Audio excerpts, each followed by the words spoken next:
I'm a salesperson, but I'm going to leave now and not ask you any more questions. We have a very happy customer who will never become a very happy client.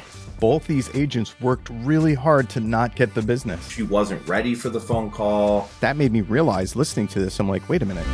Cash call, everybody. Dale Archdeacon, Brian Curtis, back for another week. We had a little bit of a break there. Wasn't that glorious? End of the summer break. Absolutely. You know, it's funny because I was just thinking, I'm like, it's been a long time since you and I have actually spent any time doing cash call. I was having a little bit of withdrawal. So it's good to be back for sure. I'm excited about it. So. Yeah, I've been recently listening to a lot of calls from clients. I mean, you know, a lot of people out there are struggling with the whole buyer-broker relationship agreement issues, introducing it, discussing it, overcoming objections around it. So we've been working with a lot of clients talking about this because everybody has to deal with it, which I don't know about you, Brian. I don't understand how it's even possible that this is an enforced business practice. But I feel like that's a different argument for a different time. Yeah, I'll give 2 cents on it. It's not a law, by the way. It's a settlement, and then so if you break the settlement, then they can come and sue you. Mm-hmm. That's what it comes down to. It's not like the law changed, at least not in my state. I'm not going to speak for any other state except the ones I'm licensed in, but the law hasn't changed in either state that I'm licensed in. And so I don't know. My experience has been relatively transparent. And what I mean by we haven't seen a big effect on it. And I can't speak to every other agent or every other market, but here's what it does. It makes me have to answer a lot more text messages. What's the commission on 123 Main Street? Okay, click. That's a pain in the ass. But besides that, I haven't seen a significant amount. There's a couple more pieces of paperwork. So. Well, in working with individual agents and teams all over the place, some of the issues that we're running into or that they're running into that we're helping them with are, you know, the buyer says, I can't afford to pay you. I'm just going to go to the listing agent. Listing agents are having difficulty communicating why a seller should offer a buyer agent compensation. And so you've got weak listing agents who are not able to best advise their clients to make that offer. You've got, you know, agents, unfortunately, who don't have the experience of doing this and haven't worked with us yet, who when they receive a lead that wants to go see a house and the agent's like, oh, I have this big 14-page contract I need you to review and sign because I sell houses in California. You know, those are just some of the way that you're presenting it is obviously an issue. And the fact that you're being forced to do something which is really kind of counterintuitive to the way most business works, which is get a prospect in the door, get the prospect to like you, demonstrate some value. If you're going to engage the prospect in a relationship, you then present that concept. Not, oh, hi, Brian, stranger to me. You'd like to go see a house? Well, you've got to sign a contract with me that's binding and you can't get out of it, even if you have friends and family you want to work with anyway. So it's just kind of a backwards business practice that doesn't make sense. Yeah, you know, and it's interesting. I didn't think we were going to talk about this, but hell, let's talk about it, right? So a couple of things that I've seen to overcome those objections are, first of all, I agree. Don't send somebody. I think mine's only 7 pages long, but if it's more than 1 page long, people are going to freak out, right? California's is 13 or 14 pages. I believe it. My actual contract when I started in real estate was 6 pages long. Today it's 17. Last year it was 13. So they added like 4 more pages since they've done this thing. So yeah, we got these big long contracts now. So a couple of things that I've seen that have worked is a specific contract for that house and that house only is one way to deal with it. So at least if they buy that house, you're not going to get screwed. And then the other thing I've seen is 1-day contracts for the people who that gives you the opportunity. Hey, I'll tell you what, we'll sign a 1-day contract. So tomorrow you won't be employed with me. And then if you decide you like working with me after I show you this house, then we can actually do a long-term contract. So I've seen both of those things be pretty effective ways to deal with it. Here's not an effective way. I'm going to send you my 17-page contract. See you at the house at 2:00 today. That is not a good way to do it. So. No. Put that into the category of don't do that. I actually have a call that deals with this today and one of the situations that arise when you have this conversation up front like this. Now, in full disclosure, right, the old way that we used to do things before we had to have a paper signed in a lot of cases was, hey, we're going to show you this house, do a little discovery. At some point, I'm going to figure out whether or not you have an agent that you're working with. So what we're going to hear is a call where, because of the requirement of this document, it forces out that the buyer or that this prospect has an agent or has an agent that they would work with. However, the way that this agreement or contract, the BBA, gets brought up makes it weird. And what we're going to listen to is what I think an ineffective way of handling this on the agent's part. And I think that you and I can script this out and change it a little bit to make it more effective for them. Perfect. Hi, this is I received your showing request for today at 3 o'clock. Is that correct? Yes, that's correct. Okay, perfect. I will go ahead and get that requested with the sellers. If that time does not work for the sellers for whatever reason, is there another good day or time for you guys? Okay, now I want to point out how great this intro is, right? Hey, please. Killing it. Perfect intro, right? Yep. So she answered, this is Zillow Flex, obviously. She answers the Zillow Flex call with who she is, telling the prospect that she's received the information, confirms it, and then asks them to reaffirm with her, right? Hi, this is blank with blank, right? You've inquired about a property at wherever and want to go see it at this time. Is that correct? So it basically says, hey, here's who I am. You're in the right spot. I have your information. I know what's going on, rather than expecting the lead or leaving it up to the lead to direct where the conversation goes. She confirms the time and then says, if it doesn't work for the sellers, is there another time that would work for you? So textbook, perfect. Yeah, and let me talk about something real quick. I love that she blamed the third party. I don't know what this woman's schedule is. I don't know if she's even available today at 3 o'clock, but she's already set it up that we might not be able to see it today at 3 o'clock, and it's not my fault. And it's not her fault. It's not her fault, and there's nothing you can do about it. You can call any other real estate agent that's not going to fix the problem because it's the seller. And that's just absolutely brilliant. If you're not doing that, start using that language. It is so powerful. Hey, I'm absolutely available 24/7. Now the seller isn't, because they don't, Right. Even a vacant house, the seller still has to approve the showing, right? Yeah. And I'm going to take credit for this being one of our clients. Mhm. I'm going to take credit for that part. Now we're going to hear the train go off the rails a little bit. That's not my fault. I mean, you're not going to take credit for that. I'm not taking credit for that. No, we're working on fixing these parts. That's why we listen to the calls, right? So we stuck the intro, right? We're doing great. Now we're going to hear where basically it goes over a cliff. So, this is something we're actively working on. We could do after that too, if that doesn't work for them. Okay, just anytime later than today. Yeah. Okay, perfect. I will keep that in mind. While I'm getting that requested, what do you guys like about this home? A lot of things. I think the property itself, I'll break in and tell you what the format is that we teach, which is affirm that the caller is in the right place and we know what's going on, right? Book the appointment, ask one or two rapport building questions, then introduce the BBA. So you're going to hear how that goes. Sorry, kids are being a little crazy. It's okay. The property itself, the floor plan, we love like a kind of like an older house with like modern like renovations, it's a really cool house. Yeah, it definitely is a unique property, especially being in Fishers. You don't usually get one that looks so unique like that. Yeah. Cool. And I assume since you're calling through Zillow, you are not working with a real estate agent currently? Now, she just asked this question. As a result of this training, we are moving that question or anything like it after the intro of the BBA. And Okay. I can tell you why. You probably already know why. Okay, let's talk about it though, because I think it's Sure. important. Because when I introduce the BBA, naturally, if there really is an attachment to an agent, it's much more likely to pop up as a result of me introducing the BBA rather than me asking about agent. Because listen to the answer that this guy gives to the question of, I assume that since you're looking on the internet, you don't have an agent, right? You're going to hear the answer that he gives. Now, I don't know about you, Brian. In my opinion, my experience, I don't think that it's that serious, or I don't know that it's that serious. But his answer will derail the way that this conversation goes. And you're going to hear what I mean by that. Yeah, cool. Before you do that, I want to just piggyback on what Dale just said. Guys, we used to ask the question, I used to ask it differently, but I'm trying to figure out, do they have an agent?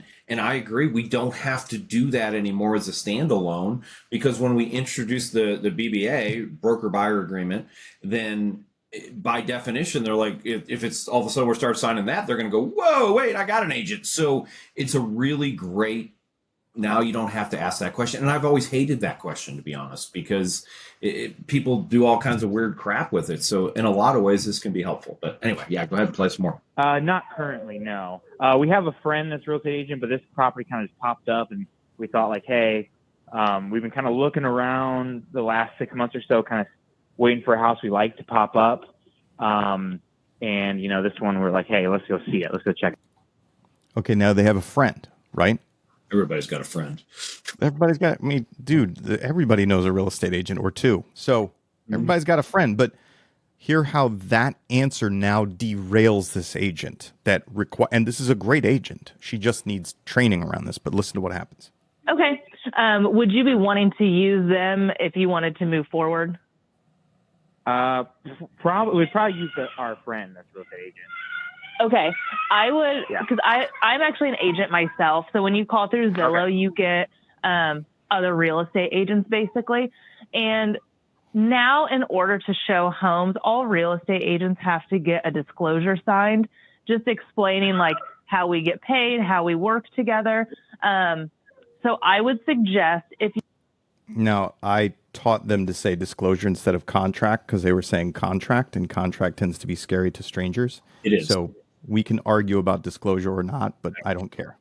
I don't care about that. I will say this, though, and I don't know, maybe she's going to use some of this language. What I like to talk about when I'm saying with the BBA or anything dealing with the settlement is what we're doing now is being more transparent.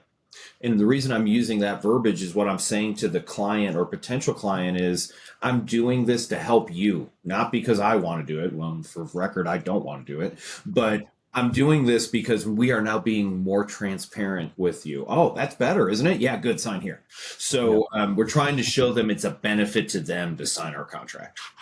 So let's, and I think that makes a lot of sense. So just to set this context back for people listening to this. So what happened is the guy said, oh, we have a friend. She says, oh, well, would you want to use the friend? Right? That's a terrible question. Because the answer, I mean, the guy's going to say, no, I don't want to use my friend. Of course, he's going to say yes. He's going to almost have to say yes to that. Right.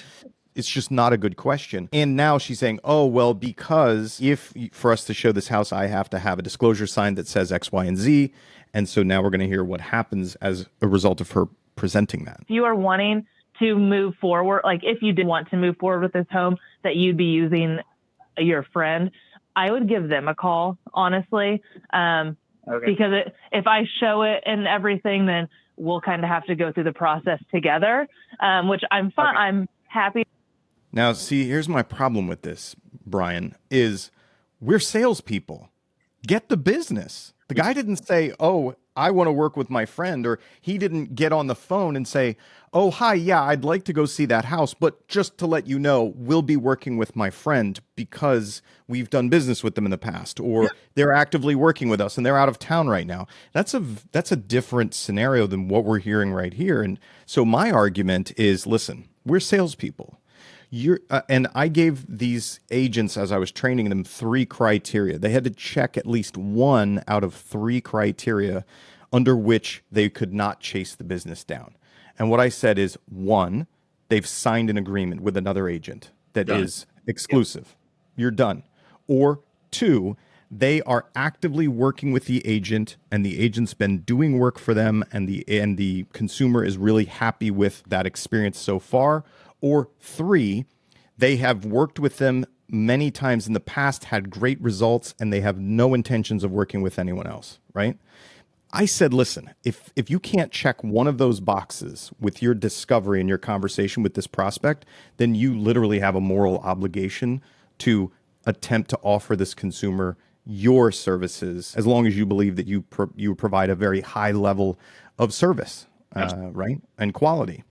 You have to do that. So that's, if you take it from that perspective, you're going to have a very different conversation than what we're hearing here, where this agent is like, oh, hey, well, if you've got to sign with somebody and you have a friend that you think you'd work with, maybe you should go sign with them instead. That is not sales. No, that's called punting. Like there's That is nothing. You punt it. It's funny because I'm going to play a call a little bit later. Same thing.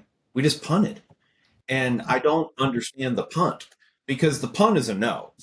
So right. I guess maybe as salespeople, we might want to start embracing the no, like because she's going to get off this call and go, "Well, I didn't get a no." Hell yeah, you got a no, and You told him no. You told him no twice. seriously, and so yeah, the persons didn't say no, I don't want to work with you, but that's because you didn't ask a question where you gave them a chance to say yes or no, I want to work with you. So you got, well, I'll just call it an implied no. And the other thing I want to note about this agent, and I agree, especially listening to the front end of her conversation, she's probably pretty good. She just She is. needs experience handling this exact scenario because sometimes we get into a scenario that we just don't know how to handle. That's what it sounds like is going on here. But I'll also say she's making some assumptions. I assume since you called on Zillow and then she said something, I'm like, what does Zillow have to do with that assumption? So I want to tell all salespeople, stop making any assumptions. Just ask the question. I think she said, I assume since you called on Zillow, you don't have an agent. Is that what it was? Basically. Yeah. And I think that that's a great question, honestly. It's a persuasive question. Okay. But it's not a question. It's making an assumption. It's saying, I assume that since you called Zillow, you don't have an agent. Yeah, so my interpretation of that, and the reason I like the question, is because she's saying, hey, when people call on Zillow, it means they don't have an agent. You are doing it the right way, correct? Is essentially what she's proposing with that question, or the way it's phrased. If she finishes it with a tie down, I'm okay. Okay. This is what I see people do. I assume that since you're calling me on Zillow, you don't have an agent. So when would you like to go see the house? Da, da, da, da. Like they don't get the opportunity to have the discussion. They just make the assumption and move on. Yeah. And there are times you want to do that, but very, very few. Yeah. So she did tie it down. She said, I assume that since you're looking on Zillow or looking online, that you're not working with an agent currently, correct? Right. Right. And then that's when he said, we do have a friend who's an agent, but we don't have one right now. But he did affirm we don't have an agent. And then he mentioned we do know someone. And that screwed it up for her. Yeah. With just a tweak of training, this agent's going to be good at handling this objection next time. Yeah, absolutely. And so if we go back to the flow, this is why when I listened to this, great question. I mean, I personally like the question of, I assume because you're looking, you don't have an agent. But that made me realize listening to this, I'm like, wait a minute. When I introduce the BBA to you, hey, Brian, and I'll give you guys a little bit of scripting. This is the way that we're doing the intro right now. I've confirmed the appointment. I ask you a couple of rapport building questions, right? And then I ask, Brian, how familiar are you with what real estate agents have to do now in order to show homes listed on the MLS? Yeah, So I that's don't know what you're talking about, Dale. I don't know what you mean. That's the way we ask the question. And then I say, well, now as of July 1st, the requirement of all agents is that we have to have a disclosure signed with any new buyer that just says what happens if you buy the home, how we get paid, and how long we would work together. Does that make sense? Yeah, it makes perfect sense.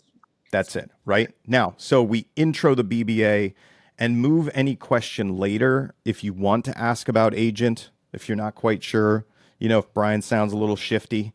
All right, well, he said we're cool with the BBA essentially, but I want to kind of test this a little bit more to make sure he doesn't really have another agent. Then you could ask, I think. But with the intro of that BBA conversation, that usually flushes it out.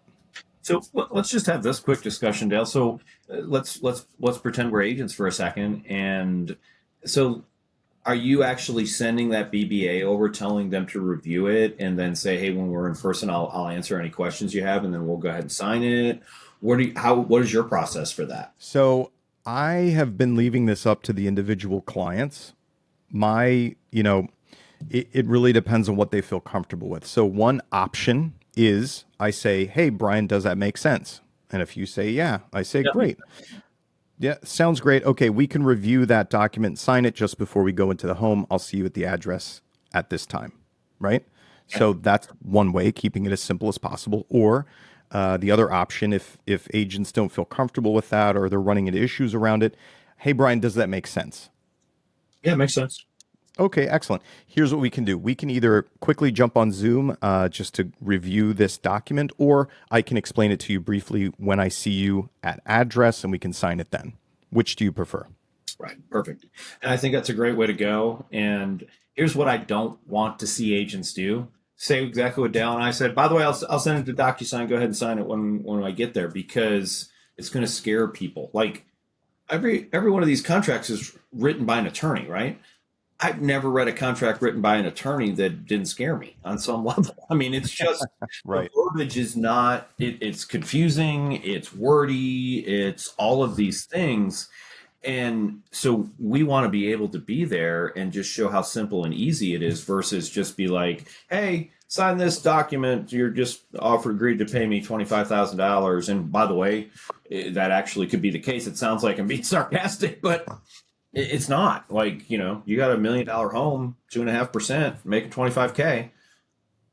It's a real thing. So Yeah, I kind of follow the rule of if the document I'm going to put in front of you talks about money, I want to explain it to you directly. I love that. That's And kind of my rule. directly is on Zoom, in person, by your definition. Yeah, exactly. That's kind of the way I do it. And I would actually be okay sending a document to somebody who's not Zoom, and thank God that's not true that much anymore, who's not Zoom savvy, and just literally going over it on the phone as well. I would be okay with that, but that is plan C. A is I meet a person, B is I do Zoom, C is we talk about it on the phone and I go over it line by line and get you an agreement. But yeah, there's nothing wrong with doing it that way. But just sending it to them and go, hey, read that and give me a quick signature. Yeah, I don't recommend that. You don't recommend that. If it talks about money, I don't recommend that. All right, what do you got for us today? Well, I've got a real short call. And the reason it's a short call is, again, I feel like we punted. And I just want to show people, I bet you I could play this call, not for any of our listeners, but for a group of real estate agents who aren't our listeners. And they would go, well, yeah, of course, the agent did a great job. And I'm going to show you why I think that's not remotely true. Hello. Hello. Hey, this is. Can you hear me? Yes. Hey, I'm with. I just got a call from Realtor.com. I'm a local realtor here in town, so they're just Okay. connecting me. If you have any questions. Yes, I was just kind of taking a look around and see what's kind of around. I'm about to graduate dental school and just kind of looking around in the area to maybe different places that I might want to live. Gotcha. Okay. Well, look, use our website because anywhere you look, they're going to make you register. Okay. So agent's actually a really good agent. I feel like she had a brain aneurysm right before this phone call. Don't know. It was like she wasn't ready for the phone call. Hello, realtor.com called me. So a couple of things. Hold on, I just want to ask a question, especially for the audience. So was this a live connection? I haven't worked realtor.com leads in a while. We do get live connections, but this is not a live connection. What this is we use a system called Callingly. So when I get an email realtor.com lead, what it does is it calls the agent, and then the agent presses 1, and then it calls the lead. Okay, got it. So technically, from the lead's perspective, we called them. Okay, got it. Yeah, that was a terrible intro script. Yeah, I don't even think it was an intro script. So yeah, I think she just made that up. Yeah, and I know this happens, guys. One of the things I want to say about this is you guys may not have seen this or noticed it, but for the first, I don't know, 3 or 4 seconds, it was silent. And I think that threw the agent off. And then she got stuck on, because she was like, hello, one of those situations. So there was an audible disconnect. And guys, that's just technology. So if that happens and the person says hello, if we go, hey, I apologize. This is Brian Curtis with Curtis Realty Group. I'm reaching out to you today because Realtor.com asked me to give you a call. They said you made an inquiry about 123 Main Street. Just checking in and see if you guys would like to make an appointment to go see that or if you have any questions. Some version of that, but you've got to do, if you fall off your script, you have to jump back up and get back on your script because otherwise it turns into a show. So. Yeah, and I want to just say this. The reason for we generally teach that kind of like the intros, a couple of approaches around certain objections, and closing for appointments or next steps and your value proposition, like why somebody should work with you.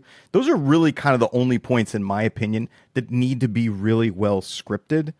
And they're well scripted for reasons, right? So with this, the script that you gave, it's because I want to tell you who I am, why I'm calling, what I want to know, and I'm going to ask you a direct question or give you the opportunity to punt or object to me or whatever it is, right? That's the structure of what you just said in your intro, and you need to nail that. There's a reason for it. Yeah, and you notice there's an either or at the end. We also do the window shop. Are you guys looking to make a move soon, or you like to go window shopping? Would you like to go see the house, or do you have some questions? I like either ors, double binds, or whatever you want to call those, because here's the thing. Would you like to do this or this? No, you can't say that. You sound like an idiot. And so there's a thing that's just basically programmed into us, basically automated responses, right? It's in Jeb Blunt's book. If you've ever read it, it's a pretty good book called Objections. He talks about how that we have all these automatic responses as people. And so when I say, when I ask somebody a question, would you like me to do this? No, that's always my default. No. Can I help you? No. Would you have any questions? No. So asking either or questions, you can't just blurt out the no. You actually have to engage your brain and say, no, neither of those things are what I want. Oh, okay. And now we're having great. What do you want? Now we're having a conversation. So, and then I'm just going to rewind this a couple of seconds, Dale. I saw the look on your face and we'll talk about it. And honestly, I'm just going to let the whole thing play to the end because there's not very much time left on it. And then we'll finish it up. Different places that I might want to live. Gotcha. Okay. Well, look, use our website because anywhere you look, they're going to make you register and you're going to get these calls. But like I said, we're local. So go ahead, use this website.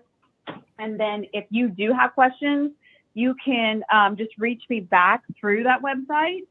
Okay. I'll send you my info here. So if you have questions about Northwest Arkansas, just feel free to ask and I'm happy to answer your questions for you. Does that work? Okay, that'd be great. Yeah, that'd be great.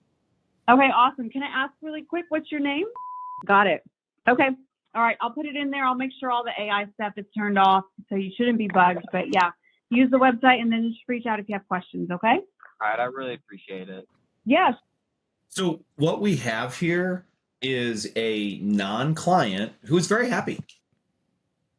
They got exactly what they wanted. Oh my God. Hi, I'm a salesperson, but I'm going to leave now and not ask you any more questions. And you just call me back if you want to do something. That's what just happened. It's okay. I'll write another check and buy another lead. But you guys heard me talk about it during the last call is this person didn't choose to be a salesperson. This person chose to be a customer service. Amazing customer service. We have a very happy customer who will never become a very happy client. Well, and if they do, we certainly worked hard to make them not a client. Let's put it, they got to swim upstream like a salmon to become a client of ours. Yes. And here's the other question. Like, I don't even understand why we went there. I don't know either. To me, that's a punt. Like, well, this is going like crap, and there's nothing I'm going to say. I'm sick of talking to this person, or their budget's $70,000. That's when I use that script. Hey, keep looking on our website because I don't want to work with you, but I don't want to be a dick about it. That's when Do you think that's what happened in this call? She heard, graduating from dental school. He doesn't have any money. Then she punted.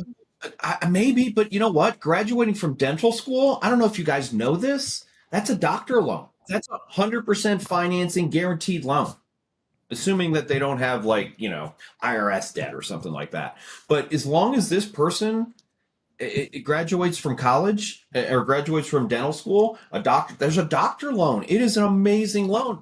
What an opportunity to say, hey, have you shopped for a loan? No, well, by the way, I've got a guy I'll refer you to him. He handles this. He's a specialist. They have these things called doctor loans, I mean, oh my God, why did we punt? Does your mortgage company offer doctor loans? Everybody does. It's not a special, it's a Fannie Freddie product. It's not a, No, my point is, I want you to write an invoice and send it to this agent for the mortgage that was not captured, or the attempt that was not even attempted. Yeah. So I guess what I'm saying, guys, is both of these calls got a no, and guess what? Neither of them had a no. Yeah, it's funny how our calls matched up. Both these agents worked really hard to not get the business. You know, use your powers for good and not evil, agents. Do the work to get the business, not don't do the work to not get the business. After listening to this call, I think I'm going to have a contest to see who can get hung up the most on my team. You know, like let's push it to the other extreme where we're getting hung up on. I'd rather get hung up on than not try. I have an ISA that I'm working with right now who struggles with actually asking for appointments. And so right now, her homework assignment is every single conversation she has, she must ask for an appointment 3 times, no matter how stupid or ridiculous it is. And then we listen to the calls and see if it's actually happening. So you got to get, you know, when you force somebody to do that, they get creative to just make it up. And it's like desensitivity training or whatever, right? Hey, you're afraid of snakes. I'm going to, you know, put you in a box full of snakes.